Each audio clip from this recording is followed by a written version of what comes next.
Ok, chers amis, je vais faire quelques commentaires par rapport à ce que j'ai entendu, parce que je crois que c'était ça la mission qu'on nous avait confiée, de bien écouter les principaux orateurs et de faire quelques commentaires et peut-être quelques suggestions. Alors, j'ai beaucoup... D'abord, je salue... si je salue toutes les personnes pour qui j'ai beaucoup d'estime et de respect ici, je vais consommer mon temps de parole et je n'aurais pas dit un mot, sauf des salutations. Mais ma grande sœur Fatou, c'est important de lui payer le respect qu'elle mérite. Et chaque fois que je la vois, j'ai une pensée très très affectueuse pour mon grand frère Pathé Diagne, qui a beaucoup fait pour moi personnellement, ce que les gens ne savent pas, et avec qui j'ai partagé quand même quelques convergences importantes. Et je trouve que l'Afrique ne fête pas assez ses héros. Pathé Diagne, on devrait en parler assez régulièrement, comme on parle de Cheikh Anta Diop, de Abdoulaye Ly et de tous ceux qui ont fait ce beau pays que nous appelons le Sénégal. Et de Makhtar Mbow, bien sûr, Amadou Makhtar Mbow aussi. Voilà, ce sont nos aînés, ce sont des pionniers, ce sont nos devanciers, et nous avons appris énormément à côté d'eux, et il est important d'en parler aux jeunesses africaines. Si ces jeunes doivent prendre le relais et mener le combat pour la renaissance africaine.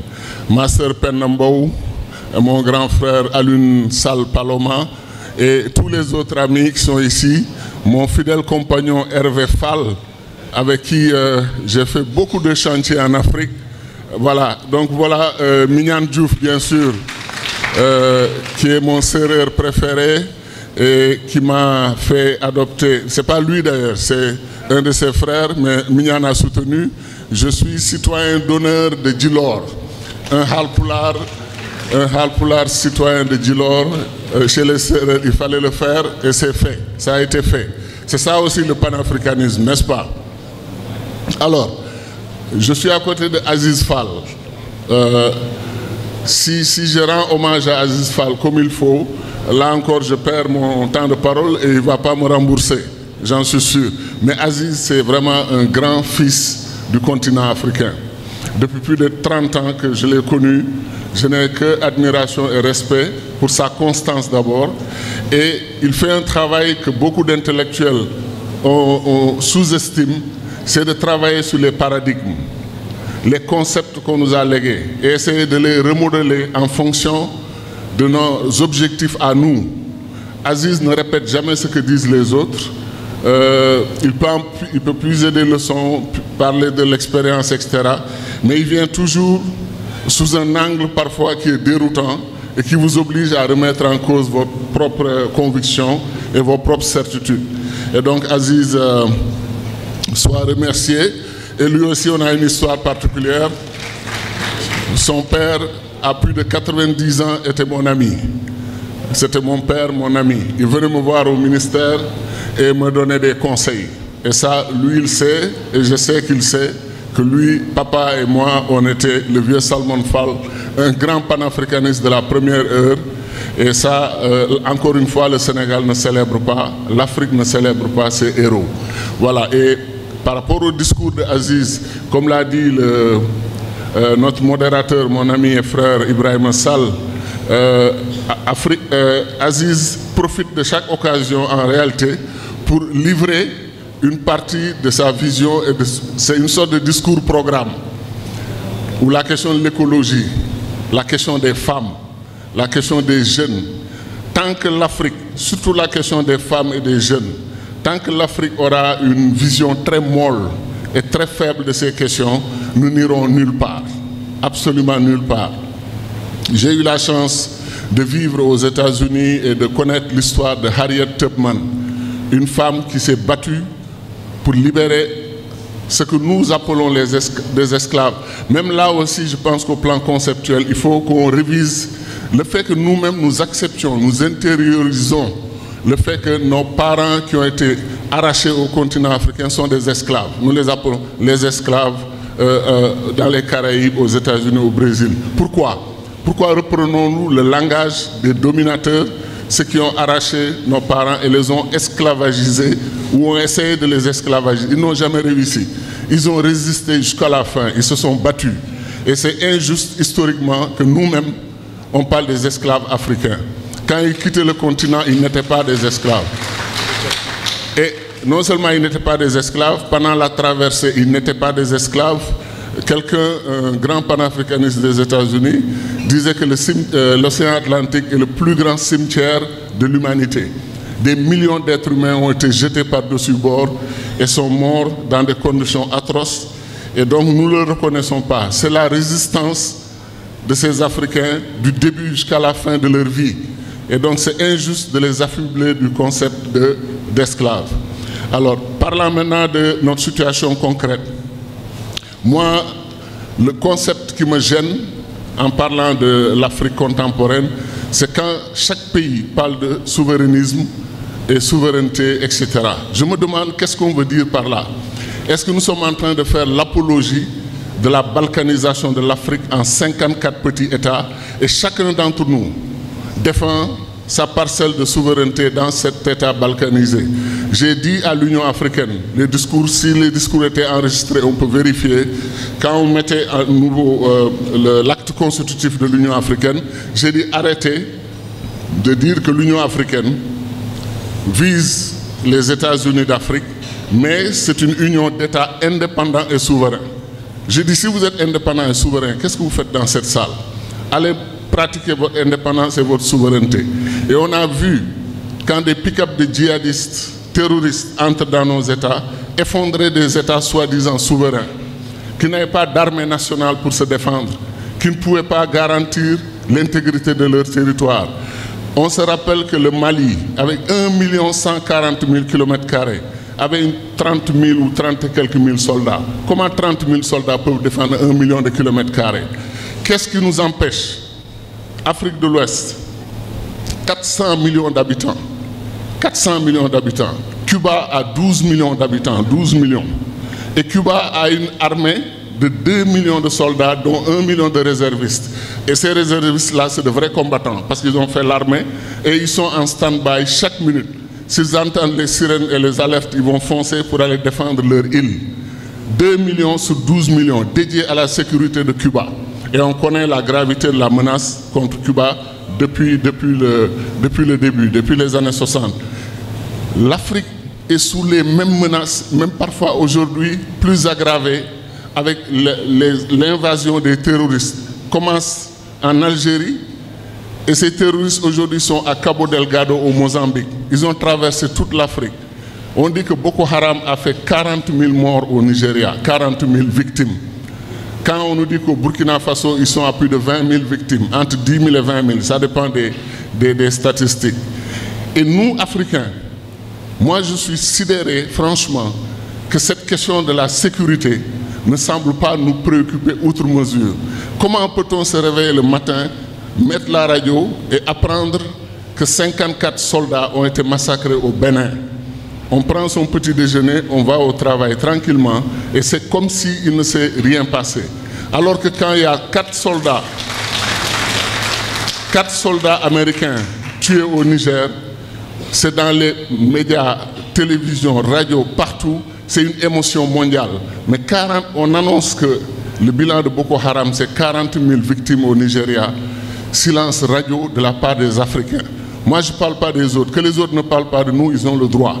Parce qu'ils ont peut-être leur propre défi. Mais nous, Africains, pourquoi c'est acceptable ce qui se passe au Mali, ce qui se passe au Niger, ce qui se passe au Burkina, et ce qui va se passer dans pratiquement tous nos pays? Il y a 7-8 ans, notre institut, avec d'autres qui réfléchissent sur les problèmes de sécurité, on avait dit que les djihadistes, les terroristes ne vont pas créer un État sahélien islamique enclavé. Ils feront tout pour avoir une façade maritime. Et les cibles, les maillons faibles qu'ils semblent avoir identifiés, c'est le Bénin ou le Togo. Et subsidiairement, s'ils peuvent prendre le Sénégal ou la Côte d'Ivoire, ils vont essayer. Mais le Sénégal est un gros morceau pour eux, pour plusieurs raisons stratégiques de la géostratégie mondiale. Ils ne pensent pas que le Sénégal soit immédiatement prenable parce que la Chine, les États-Unis, l'Union européenne, tout le monde va venir en courant parce qu'on ne va pas leur laisser le Sénégal. Alors, ils s'intéressent à quoi? Le Bénin. Et ils sont en train de fragiliser le Bénin. Et le jour où ils réussiront à avoir une façade maritime, à la stabiliser, ils vont proclamer l'État islamique du Sahel ou de l'Afrique de l'Ouest. Et ça va être un gros morceau. Et à partir de là, nous serons permanemment déstabilisés. Est-ce que nous attendons que cela se fasse? Pourquoi, par exemple, et je termine peut-être, je ne vais pas être trop long sur la sécurité, ce qui se passe actuellement en RDC, l'Est du Congo, la crise grave qu'il y a là-bas. Moi, j'ai été avec des amis impliqués dans la réflexion, les contacts, les recherches de solutions. Et je suis choqué par le fait que le processus de Nairobi soit écarté, le processus de Luanda écarté. C'est à Doha, au Qatar, qu'on négocie les problèmes de l'Afrique. Et plus grave maintenant, il y a un certain monsieur qui, il paraît, cherche le prix Nobel de la paix. Il a dit qu'il va annoncer une bonne nouvelle entre le Congo et les autres. À la Maison-Blanche, très bientôt, ils vont signer un accord. C'est-à-dire qu'on est en train de nous dire que le Congo, la RDC, c'est trop important pour les Africains. Nous avons nommé nos médiateurs, même un groupe de 5 facilitateurs avec Obasanjo, Uhuru Kenyatta, Samba Panza, président Motlante de l'Afrique du Sud, Saleh Wok de l'Égypte, 5 médiateurs africains. On les a mis de côté. On a désigné un autre médiateur. Ça crée une confusion totale. L'Union africaine a son médiateur, la SADC a son médiateur, la SADC et le East African Community ont leur médiateur. Et pendant que les médiateurs africains essayent, les gens sont convoqués aux États-Unis pour signer un accord. Et cet accord, bien entendu, cache l'autre accord qui est plus fondamental, l'accord sur les mines et les ressources, les terres rares et autres. Donc on dit aux Africains, vous habitez sur ce continent, vous marchez sur ces terres extrêmement riches, mais ce n'est pas pour vous. Et aujourd'hui, comme les Kouroumans l'avaient prédit, nous sommes trop riches pour ne pas nous organiser, pour nous défendre. Et qu'un moment arrivera où les gens nous diront, écoutez, dégagez, parce que nous, on a des choses à régler ici, et vous ne prenez pas vos responsabilités, nous, on le fera. Même les pays du Golfe, de petits pays, pensent que l'Afrique est à prendre. Ils viennent, comme je dis, chercher leur part d'Afrique. Avec 1,3 milliard d'habitants, on s'est organisé pour ne pas avoir un seul siège permanent aux Nations Unies. Et chaque fois qu'on parle de siège permanent, certains Africains commencent à dire « oui, ça va être très difficile parce que qui va occuper le siège ?» Vous vous rendez compte? Avant d'occuper un siège, il faut l'avoir. Avant d'occuper un siège, il faut le conquérir. Et le monde est configuré de telle manière qu'ils n'ont pas prévu une place pour l'Afrique. C'est aussi simple que ça. Donc il nous faut, avec 1,3 milliard d'habitants, près de 40% des ressources naturelles du monde, rien ne nous empêche d'exiger. Ce n'est plus une demande, ce n'est plus une formulation avec de belles lettres, de belles phrases, etc. C'est une exigence. Il nous donne un siège de membre permanent, avec droit de veto, comme les autres, ou bien l'Afrique leur donne un ultimatum et gèle sa participation. Et si ça continue, nous nous retirons et nous demandons la création d'une nouvelle organisation universelle. De toute façon, celui qui est à la Maison-Blanche est en train de démanteler les Nations Unies. Il va retirer sa participation financière. Certains même de ses partisans, les gens de l'extrême droite, sont en train de dire que les hectares occupés par le siège des Nations Unies, que c'est illégal, qu'ils vont retirer ces hectares et renvoyer les Nations Unies hors des États-Unis. Donc c'est un moment de crise généralisée qui peut faire l'affaire des Africains. Profitons-en, nous, d'abord pour nous entendre. 54 pays africains, c'est trop.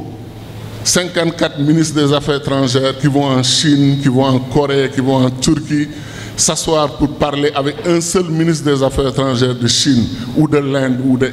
Est-ce que ce n'est pas gênant? Moi, quand j'ai eu la première occasion, quand on a rétabli les relations avec la Chine, je vous jure, et les témoins sont là, première intervention, j'ai dit au ministre des Affaires étrangères de Chine, est-ce que vous pensez que ça c'est normal?